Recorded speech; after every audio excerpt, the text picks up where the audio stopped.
में के महत्वपूर्ण प्रश्न। भारत के मध्य से गुजरने वाली कर्क रेखा का मान कितना होता है? तो 23 डिग्री उत्तरी अक्षांश रहता है। भारत किस उपमहाद्वीप का हिस्सा है? तो भारत एशिया महाद्वीप का हिस्सा है। भारत का क्षेत्रफल विश्व के कुल क्षेत्रफल का कितना प्रतिशत है? तो 2.4% है।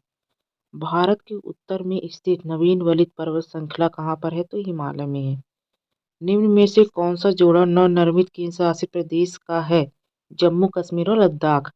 कर्क रेखा भारत के किन राज्यों से होकर गुजरती है? तो 8। देश का सबसे पूर्वी देशांतरण निम्न में से कौन है? तो 97 डिग्री सेल्सियस 25 पूर्वी। अरुणाचल प्रदेश और गुजरात की स्थानीय समय में कितना अंतर हो सकता है? तो 2 घंटे का।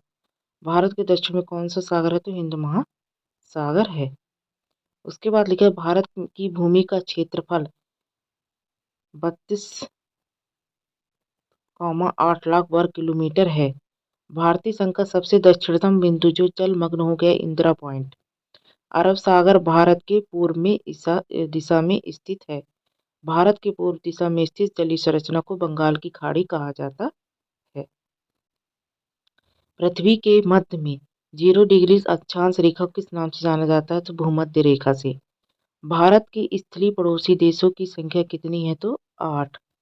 अंडमान निकोबार द्वीप समूह कहाँ पर स्थित है? बंगाल की खाड़ी पर स्थित। भारत के पड़ोसी देशों के नाम अफगानिस्तान, बांग्लादेश, भूटान, चीन, नेपाल आदि हैं।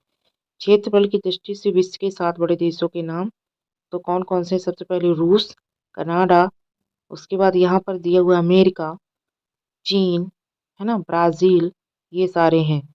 और इनका कितने किलोमीटर की दूरी पर है, यानी कि इनका क्षेत्रफल कितना बड़ा है, यहाँ पर लिखा हुआ है। कर्क रेखा भारत के कौन कौन से राज्यों से होकर गुजरती है? तो कर्क रेखा भारत के मिजोरम, त्रिपुरा, पश्चिम बंगाल, राजस्थान, गुजरात, मध्य प्रदेश के छत्तीसगढ़ और झारखंड से होकर गुजरती है। कर्क रेखा भारत की जलवायु के 2 महत्व लिखे। कर्क रेखा के उत्तर स्थित भागों तथा उष्णकटिबंधीय जलवायु का विस्तार पाया जाता है। थार का मरुस्थल ग्रीष्म ऋतु में तम होकर एक निम्न वायुदाब केंद्र बनाता है जो दक्षिण पश्चिम मानसून हवा को आकृष्ट करता है। पूर्वांचल की पहाड़ियाँ कौन सी हैं? नागा, पटकोई, मेजो तो सभी हैं। उत्तरी मैदान का निर्माण किस नदी द्वारा बहाकर लाई गई मिट्टी से हुआ है? तो सिंधु, गंगा, ब्रह्मपुत्र आदि नदियों के द्वारा हुआ है। भूगर्भीय प्लेटें क्या हैं? भूगर्भीय प्लेटें पृथ्वी की ठोस परत के नीचे मौजूद पारंपरिक धराएं इसकी परपटी या स्थल मंडल को कई बड़े भागों में बांटती हैं। भंवर क्या है? भंवर वह तंग पट्टी है जिसका निर्माण कंकड़ों के जमा होने से होता है जो शिवालिक की ढलान के समांतर सिंधु का एक तीस्ता नदियों के बीच पाई जाती है। इस पट्टी का निर्माण पहाड़ियों से नीचे उतरते समय विभिन्न नदियों द्वारा किया जाता है।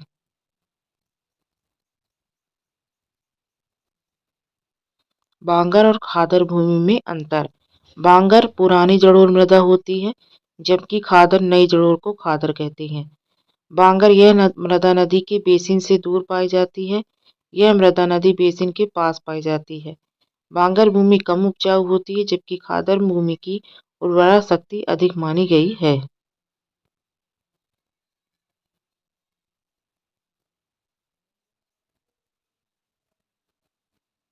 अफवाह तंत्र से आशय क्या है? अफवाह तंत्र से आशय किसी क्षेत्र के नदी तंत्र से है जो विभिन्न दिशाओं पर बहकर आती है और मिलकर प्रमुख नदी का निर्माण करती है।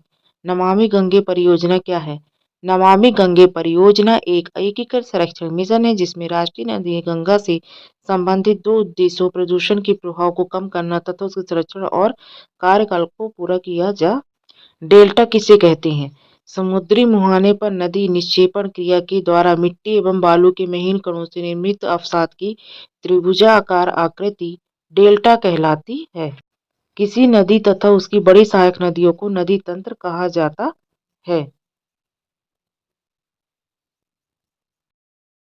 प्रधानमंत्री सरकार का प्रमुख होता है, ठीक है। सार्वजनिक मसलों और किसी देश की राष्ट्रीय नीति पर चर्चा और बहस के लिए संसद ही सर्वोच्च संघ है। भारत में क्या है?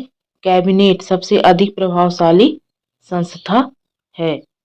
स्थानीय प्रशासन की सबसे छोटी इकाई जानते क्या होता है? ग्राम पंचायत होती है। किसी देश में कानून बनाने का सबसे बड़ा अधिकार किसको होता है? संसद को होता है। भारत के वर्तमान राष्ट्रपति कौन है?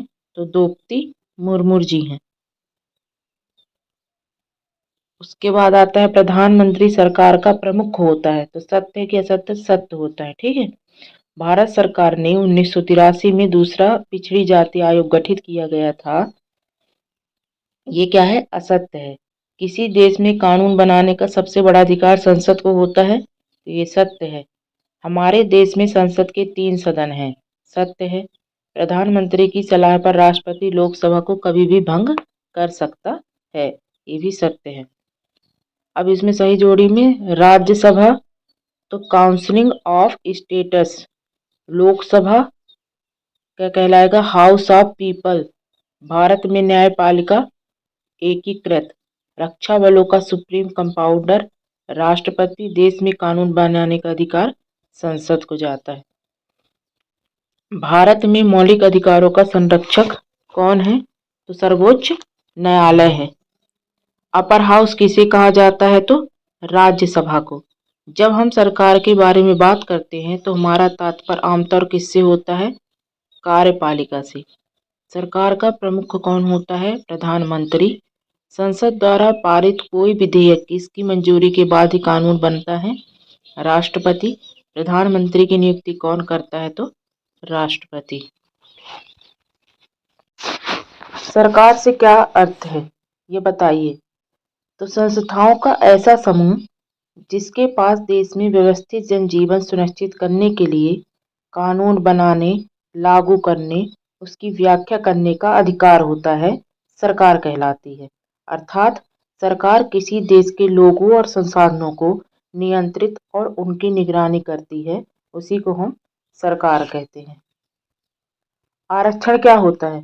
भेदभाव के शिकार, वंचित और पिछड़े लोगों को समुदायों के लिए सरकारी नौकरियों तथा शैक्षिक संस्थाओं में पद एवं सीटें आरक्षित करने की नीति। कार्यालय ज्ञापन का है।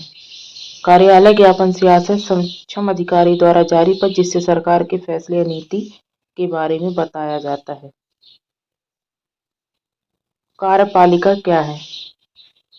कार्यपालिका से आशय व्यक्तियों का ऐसा निकाय जिसके पास देश के संविधान और कानून के आधार पर प्रमुख नीति बनाने, फैसले करने, उन्हें लागू करने का अधिकार